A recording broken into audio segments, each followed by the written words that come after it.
here to set up the plays. Even the CC here kind of sets up the plays. But for RRQ, they're kind of respecting the fact that this is not a Ruby, Dilar's Ruby. So he might actually go for, something else. We've seen it on a Lapu Lapu several times.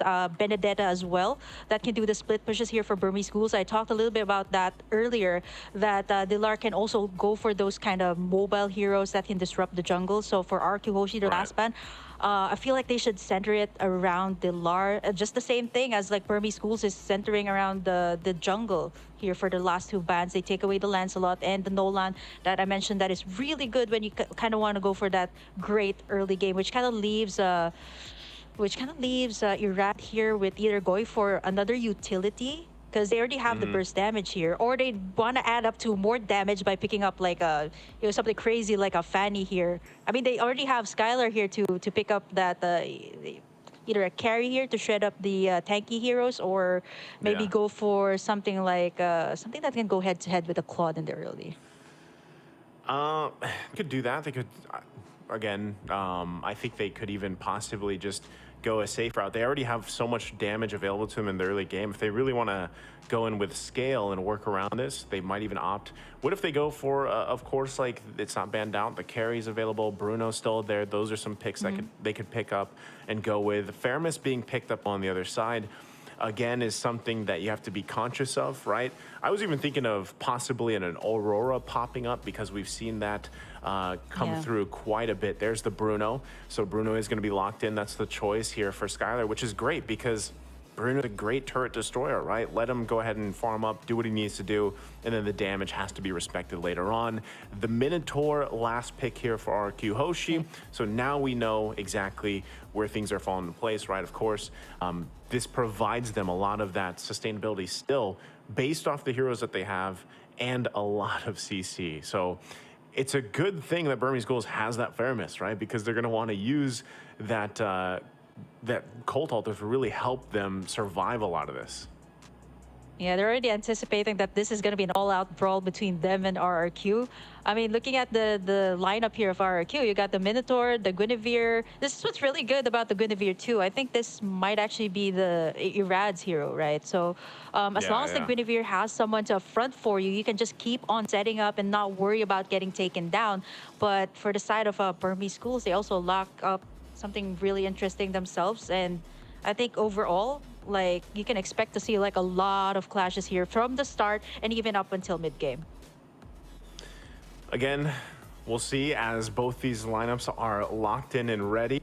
I feel like it's been a while too since we've seen with Faramis, I'm so used to seeing the Valentina across from him, but I like the fact that, again, I'm a huge fan of these picks popping up that are, I guess Nana's kind of meta now, but for the longest time, she wasn't meta. So I like that she still fits into this this whole play style for a lot of these teams. So talking about magic damage, talking about sustainability, they have all that here for RQ. Burmese Ghouls, on the other hand, like I said, they're gonna have to play around the utility that they bring to the table with these picks, right? The Ruby, the Akai, and everything else. So again, let's see how it all unfolds. We saw both the lineups here.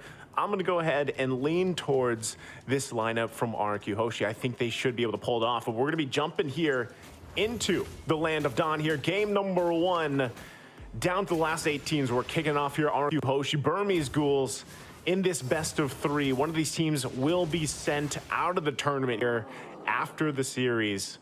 So we all start here once again. Taking a look at the early rotations, emblems, nothing quite, out of the ordinary here. Banana, though, opting for a lot of that sustainability again with this CC.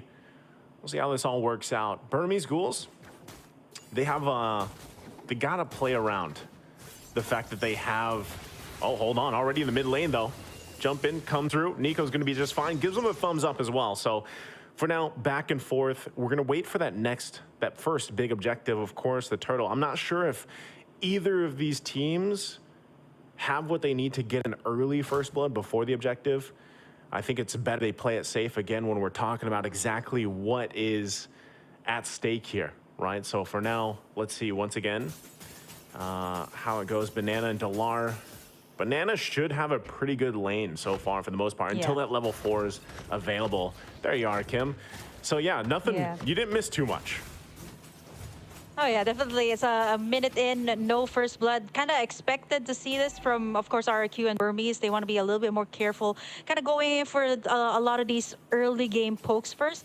Like this XP lane choice from RRQ, they decided to go with this, especially since this can kind of like put Dilara back. Like we've seen this in some games of the Burmese Ghouls that, you know, Dilar had a very early wave clear, so he was able to reach level 4 much faster than the opponent, which kind of really enables Burmese Ghouls to kind of take in these early turtles. But so far, it's RRQ. Irad actually starting up 1/4 HP already for the turtle. Yep, they go in, heavy spin already used. Turtle for the taking, Irad gonna be able to get it. They get the stun off as well. Not sure if they still want to be going for it though. They're gonna fight it out and they back off, they disengage. Good thing too, once again, they have that nether realm available from Nico. Yeah, those was very good zoning as well from RRQ. Like you see Banana, not only was he able to clear lanes pretty fast, he was also able to zone out Saksa there, so he can, you know, push forward and try to go for that heavy spin and just click that retribution and steal that Lord. But overall for RRQ, right, like so far their lanes are pretty much contained. Like you see how Dilar was super aggressive too when it came to like the turtle take. He went in and tried to go in for that level 4 so he can pop in that Black Dragon and be able to kind of, you know, kind of mess up RRQ's turtle take there. But so far RRQ has been successful. No first blood yet. 3 minutes in already in the game. Yeah, which is interesting, right? Because we're talking about the aggression from both of these teams, but and that's not going to find the connection they're looking for. But hold on, still pressure. Oh, what a huge! I'm offended into the heavy spin, able to get the lockdown. Irad going to be the one to go down. First blood going to the hands of Burmese Ghouls. What a set there from Blink, utilizing the flicker combination with the I'm offended. Still going to be up here on the top side, but they should be fine for now. What a play! Yeah, just when we were talking about no first blood, kind of called it there. Nice tuck in there. Flicker was available for Blink, and he was able to do that. And now Banana in trouble. Ooh, this is what I was talking about, though. 1-for-1 trade-off onto the bottom side.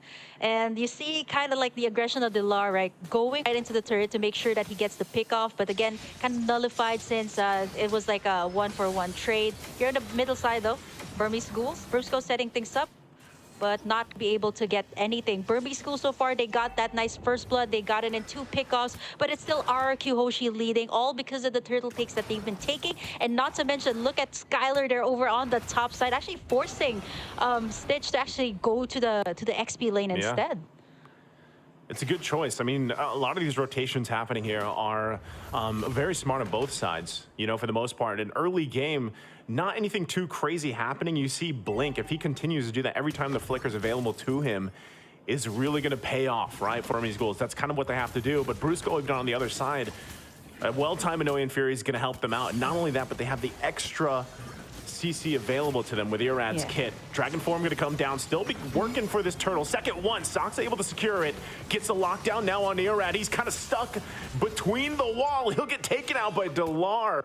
And there's nothing RRQ could do there. So objective and a kill for Burmese Ghouls.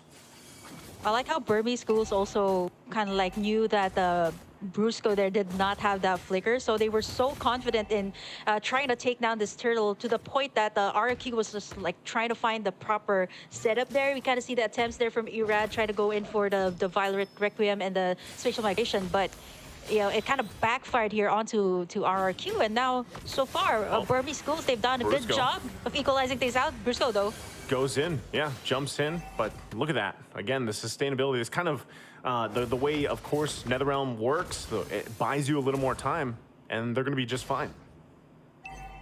I'm worried about for the side of Burmese Ghouls, though. They have to check Skylar as of the moment. He's gotten all the gold plating over on the top side. Not to mention that he's been pushing the lanes pretty fast. You did mention that this Bruno is a turret shredder, and so far he's been taking this turret down almost to 1/4 HP. They should be able to take this.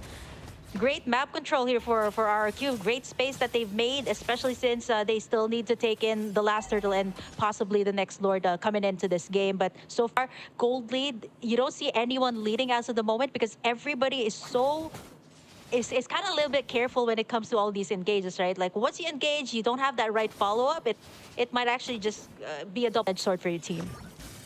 Yeah, and I think that's, again, you have to respect the fact that even with everything happening now, the past couple of minutes, it's pretty much even, economy-wise, right, for the most part. And Skylar not going down, able to kind of just farm up here is great for RRQ. But even on the flip side, Burmese Ghouls, exactly, Stitch, having an early kill, able to work on his own here, will pay off later on, of course, as you scale up on this Claude pick. So right now, stalemates, third turtle of the game, though, for the taking here. Both teams getting in position. Only Skylar down on the bottom side, so both teams want to go full force here. The difference maker could be that gold lane, having that available. You can already see in the mid lane, whittling down slowly, but Stitch going to go down bottom. Team's going to be fighting it out 4-on-4 here for this third turtle. Taking it slow. Turret goes down to the bottom side as both gold laners wait there. Turtle's going to reset once again. Still looking for an angle here. Brusco there in the front lines. No one committing just yet. They're trying to feel this out. Yeah, they have to. There's some pressure, though, in the mid lane. They got to deal with it for now. RQ still in position. Right now, Burmese Ghouls just kind of letting them take control of this space. Blink not going to commit. There's the dragon form finally going for the initiation. Huge stuff there from Brusco, though, with the flicker, Minuan Fury. Now they're going to be battling out. Still looking for a kill to fall here, though, as both gold laners trying to make it away. Delar will finally fall. Stitch now joining the fight. Irad taking a couple shots. He's almost there, but another knockup comes through as Irad falls. It's a double for Stitch, though. But Skylar finally gets a kill as well. And now the mid lane turret goes down next. They find wins on both sides here, but RRQ pulling out just a little bit ahead. Now Saksa, buff can be worked on, and he's deleted by Banana. Gets whittled down quickly. And that is tough for them. Stitch now the answer here with Blink still. Banana gonna be able to get away from the I'm offended. Wow, so much back and forth here, Kim. Yeah, we kind of expected this coming out. All out brawl from the side. Burmese School, big window. There was a trade from RRQ Hoshi on the middle lane, so that's also pretty big for them to give that map control towards their side. Right now, that is big because RRQ Hoshi just finally got this first Lord of the game. Not the Luminous one, but this will actually give more pressure to Burmese Schools. They've been winning all of these clashes, but they haven't been able to convert as much turret takes as compared to RRQ Hoshi, who has been slowly taking it in. Care of Skylar, 101 on this Bruno, 7,600 gold for him, at least 1,000 more than what Stitch has. But so far, we can't count out Stitch just yet. This is a Claude that you're talking about. He just picked up the Demon Hunter sword too, so that's going to be big for the side of Burmese Schools when it comes to these clashes. That blazing duet that Stitch has to time up really well. He also has that Purify, so pretty much he's just going to go for the cleanup work here if Burmese Schools decides to go in for the full engage. Okay, and with that, they got the Lord work in here. RRQ now going to go ahead and get these turrets down, move around the map with the space that they garnered themselves. We'll be taking the resources as well on top of it. So Burmese Ghouls once again finding themselves in a troubling position. This round could slip out of their hands very quickly, depending on how they deal with this push. It's going to come down once again if Blink can find a setup that he's going to be looking for on this Ruby pick once again. He's kind of the big answer for them. Delar also now at this point with Dragon Form has to be really careful on his positioning. Turret now in the mid lane, tier 2 going to fall into focus top side, tier 3. And you can already see Skylar very confidently just kind of poking down what he can. Shield's already taken care of as well in the mid lane. But right now, Burmese Ghouls holding it together on the defense.